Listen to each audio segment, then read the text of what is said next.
that the faculty were communicating with each other about what was going on. Can you say that one more time? The faculty were communicating with each other about what was going on in the labs. Yeah, I think when I look at this and I say, yeah, we have this lab manual, then you read in the end, you can make a comment how good it was for faculty to come together and talk about this. And maybe what impact did the fact that faculty were coming together and talking about the course impact that success rate, because you knew it wasn't successful in the past. And I would argue that finding that opportunity to dialogue about the results is much more critical, right, to be able to make those changes. Good catch. Anybody else with another observation? Yeah, in the back. Hands up, please.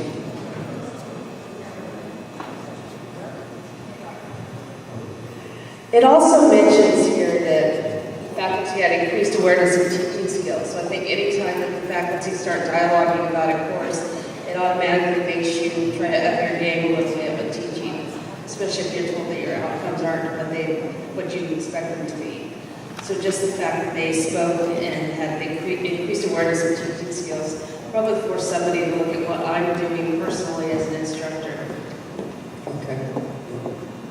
And let's keep rolling. I know, and I appreciate you guys meeting with me over this time when it was like lunchtime. But I did want to show you one thing for research, because while the topic came up, and if you raise it, I want to touch it.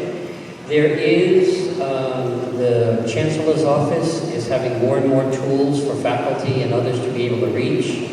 One, for example, is the Basic Skills Cohort Tracker. Now, this is COS data that I was able to pull up in about, 50 seconds. And these are tracks a cohort. So I want you guys to be faculty for a second, then I'm going to get rolling because I want to cover a few more things on outcomes. Then I want to hear what you're writing and what you're assessing now, because I'll be coming back again in a few weeks, and I want to get some stuff to you on the web.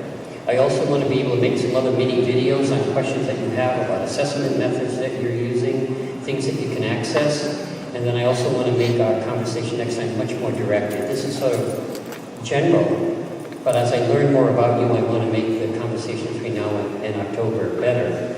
But let's just follow this cohort for a second. I want to hear from you as faculty members. So what the cohort tracker does is it goes back in time to fall 2010. You had 535 students here enrolled in whatever your math class is, 3 levels below.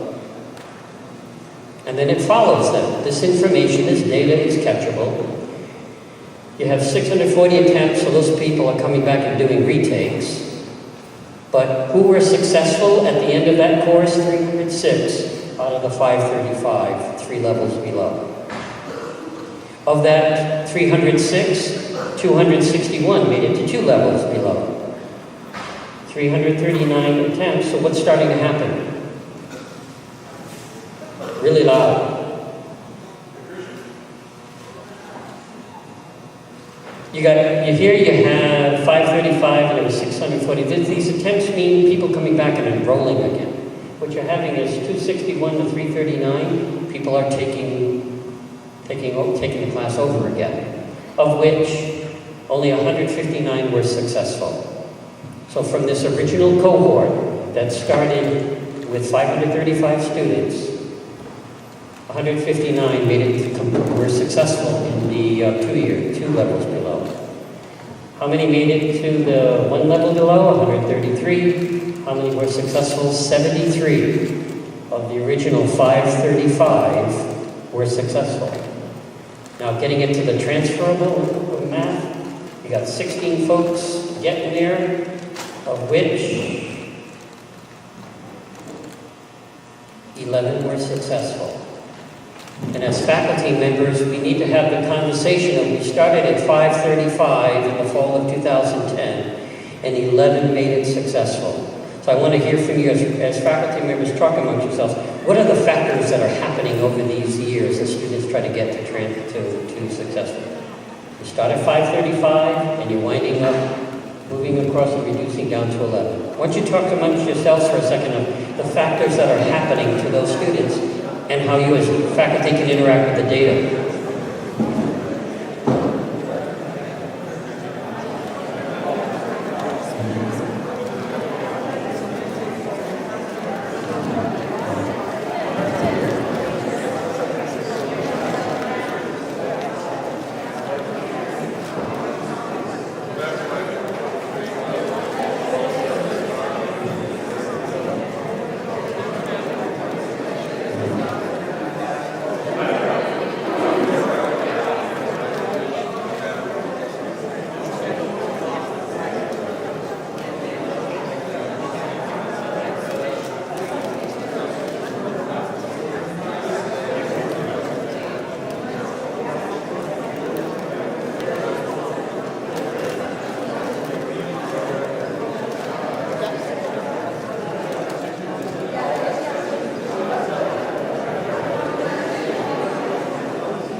outcomes assessment, but somebody asked me, how the heck did you get to this site? If you just go to the Chancellor's Office site, 4Cs&O.edu, in the upper right-hand corner will be data marked, and literally all of the college's information is there on a number of the metrics, but it also provides you tools like this that you can see tracking. But what might be some of the issues that you would think about for curriculum or changes or other things that could happen with respect to the data that you found? Yeah, you got a hand up and then a hand down? Sure.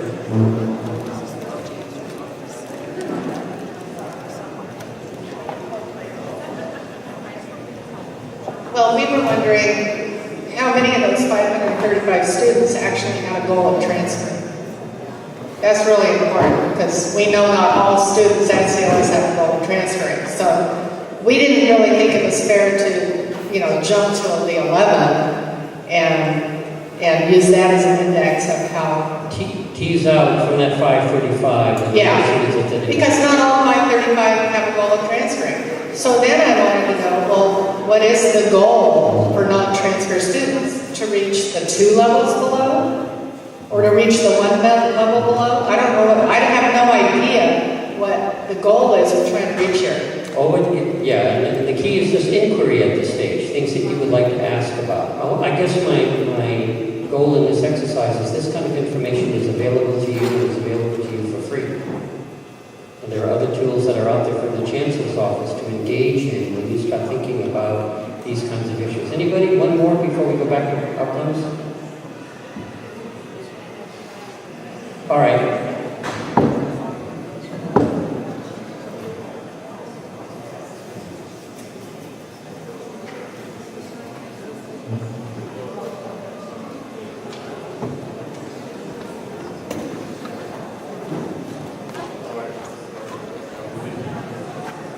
You should have a handout in front of you, which is the library assessment plan for Skyline College. Could you pull that out? It's just a very simple matrix like this. So my first goal from the conversations we had was to show you how outcomes assessment really needs to be folded into the larger decision-making process and the purpose behind outcomes assessment so that you guys can see and show to the commission in October that level of buy-in that you need to be able to have in the process.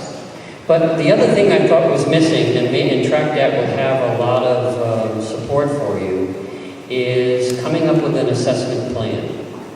And I gave you this particular slide in the video presentation, but I kind of wanted to go back to it a little bit. And notice what they've done is in one simple page, they list their outcome, their measures, what they're going to be looking at. And I want you to just take a look and get a feel for what that assessment plan is all about.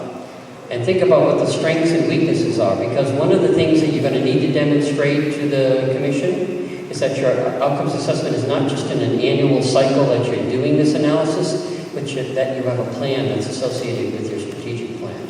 So take a look at what Skyline has done, and let me check back with you in about 5 or 6 minutes, and then talk with each other about whether this is something that could work for you at COS as you try to make quick traction on getting all of this together.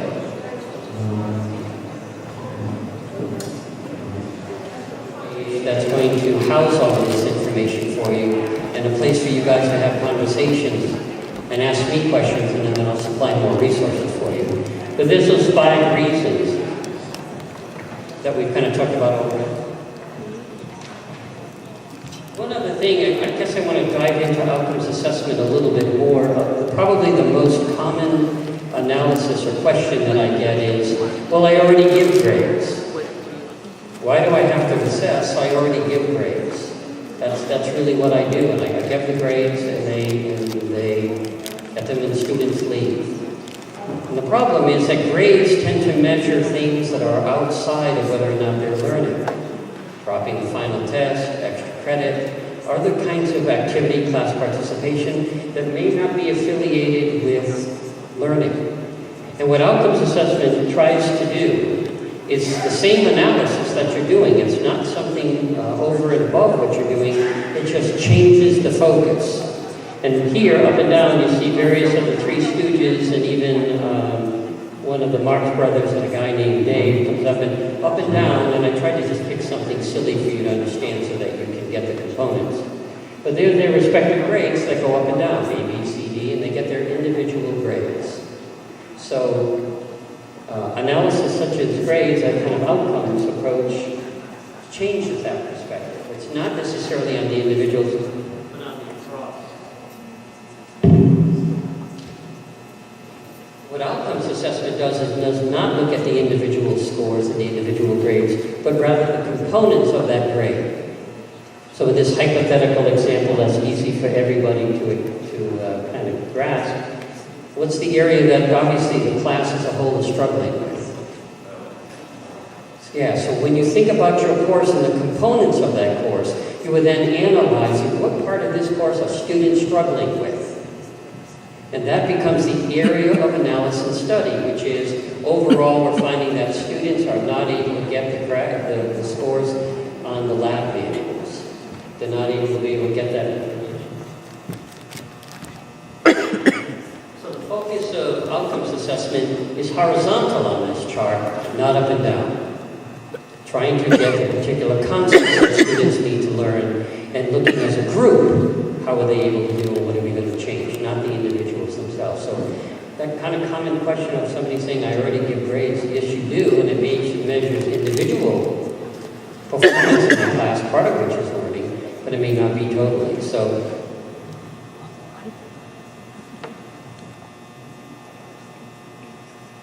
wanted to make sure as we take a quick look at Skyline, where everybody has the vocabulary. We're going to kind of go through this. I go into detail in the video. But let's get the vocabulary of outcomes assessment down so as we look at this, we can communicate different ways of looking at it. The first kind of approach is the kind of assessment, which is it formative or summative? I was a basic skills instructor for 14 years.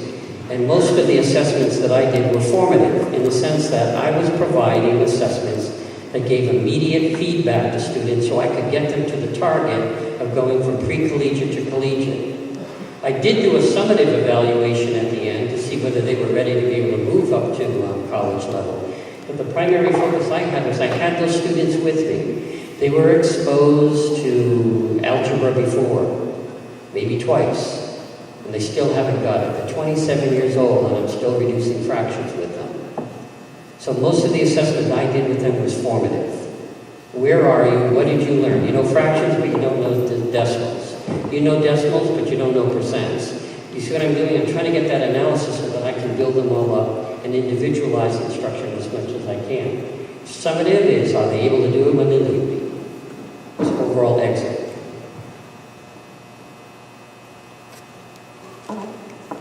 There are kinds of outcomes assessment, value-added or absolute. Value-added is measuring that growth that the student has while they're with you. I very often did value-added outcomes assessment in my basic skills because they would start 3 levels below, and I needed to be able to know what the improvement was, the value my courses were having. Absolute learning outcomes is a criterion. Students will be able to do this by the time that they're able to exit. So as you start thinking about your outcomes, ask, am I asking formative versus summative? Am I measuring stuff while they're with me? Am I measuring an exit when you leave me? Am I measuring the value that my program has, or am I measuring an absolute skill that I want them? Those students may have the skill before they enter the class.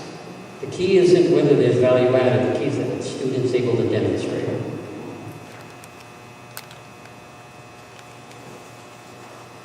Another way to look at the outcomes assessment is, are they embedded or are they capstone?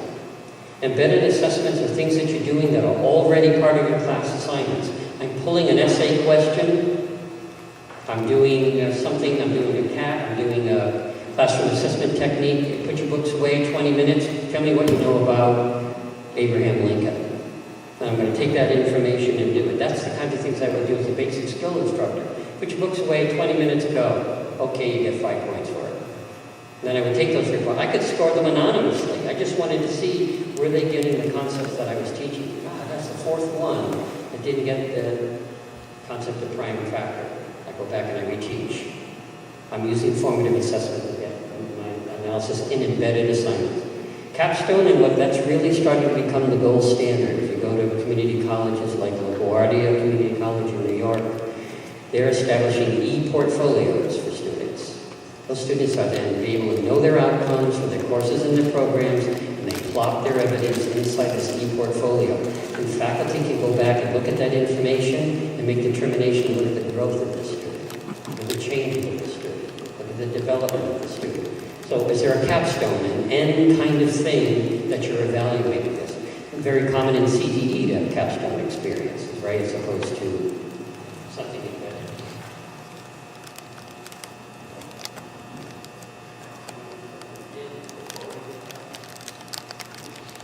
So what's the kind of evidence that I can be looking at? Okay, so I know I'm formative or summative. Am I improving them while they're with me? Am I measuring them? Is it embedded in something that I'm doing? Is it, what kind of evidence now am I getting? There's two kinds of evidence, direct and indirect measures. Direct measures is I'm looking at student work. I'm looking at student work in a test, a paper, a performance, their ability to produce something. I'm looking at their work from which I can make a conclusion, did they get it? Indirect measures are measures that are not looking at student work, but looking at other kinds of things from which you can make an inference students are getting it. In student services, for example, it's really difficult to have direct measures of whether that student knows their ed plan or not. Right? There's just too many students outside the consulate office. I'd love to be able to sit with students, I don't have it. So what do? I administer surveys, either use, access, or satisfaction. That survey isn't direct evidence, but it's indirect evidence from which I can make a determination they're learning this. So we're going to look at what Skyline does. That's why I'm kind of laying this out for you. So direct, you're looking at student work. Indirect, you're looking at something else, either surveys or other kinds of efficiency. And if these things are happening and they're happening well, the students have got to go.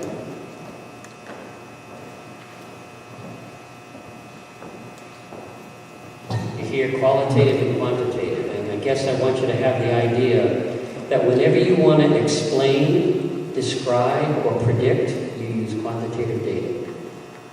Whenever you want to explain a phenomenon, describe a phenomenon, predict whether students are going to be successful, you use quantitative data. Quantitative data provides really discrete bits of information from which you can then manipulate numerically. I can give percents, I can see distributions, I can make sort of conclusions and analysis mathematically. Qualitative answer more questions like how, why. They provide more vividity. So you may get data about completion rates, and you may analyze them and find out that women between the age of 30 and 40 do not have the success rates, hypothetically speaking, in an area. That explains to you or describes to you a phenomenon. But if you want to get to the why, the how, you got to talk to those students. That's where you uncover, oh, it's childcare, or it's when the classes are offered, or. So qualitative tends to give you the answer to the questions how and why. When you want to go into looking at performances or narratives, you want to get into the vividity of their understanding, the why, the how they know, you use qualitative kinds of things, portfolios, things of that sort. But if you want to be able to get something quick and easy to manipulate, you go quantitative. Each method has advantages and disadvantages. One other concept you have is how much is enough? How much is enough? I give a test, right? Three multiple choice, bring 2 pencils and a Scantron. That's certainly going to capture conceptual knowledge. It's certainly going to get information. I was working with a biology teacher at Miracosta the other week, and yeah, you can assess and determine with the knowledge about the Krebs cycle in a multiple choice test. That's a heck of a lot different than looking at their lab manuals and their ability to explain and recognize the Krebs cycle in the experiment that they're doing. And even a third way of having them do a demonstration or explaining their thinking as part of a research. So generally speaking, in research, gold standard is triangulation, multiple ways to look at whether it's happening. So if you're looking about whether or not chemistry 108 students are getting it, the lab manual is one. How about tests? How about talking to the students? So the more way that you can get that outcome into focus, take the snapshot, the better your conclusions will be. If you make conclusions about whether students get it on 2 or 3 questions on a multiple choice, you're only taking the first swing at the pitch. They may be able to know how to be able to clean up a cosmetology area, but they may know the parts of the scalp to be able to do the haircut. It's different than actually doing the haircut. But that test still captures something that's really important for you to know, right?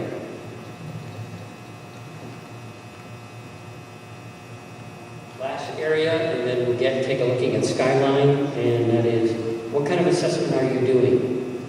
Is it an academic question or is it an authentic question? The accreditors, in their rubric, in their analysis, are saying we want more and more authentic assessment. What does authentic assessment mean? Assessment that's measuring things that student's likely to do in real worlds. Academic assessment is assessment of concepts, understanding of essential theories, things of that sort. But the authentic is an assessment that allows you to determine whether they're able to demonstrate a skill that they're likely needed to do in real life.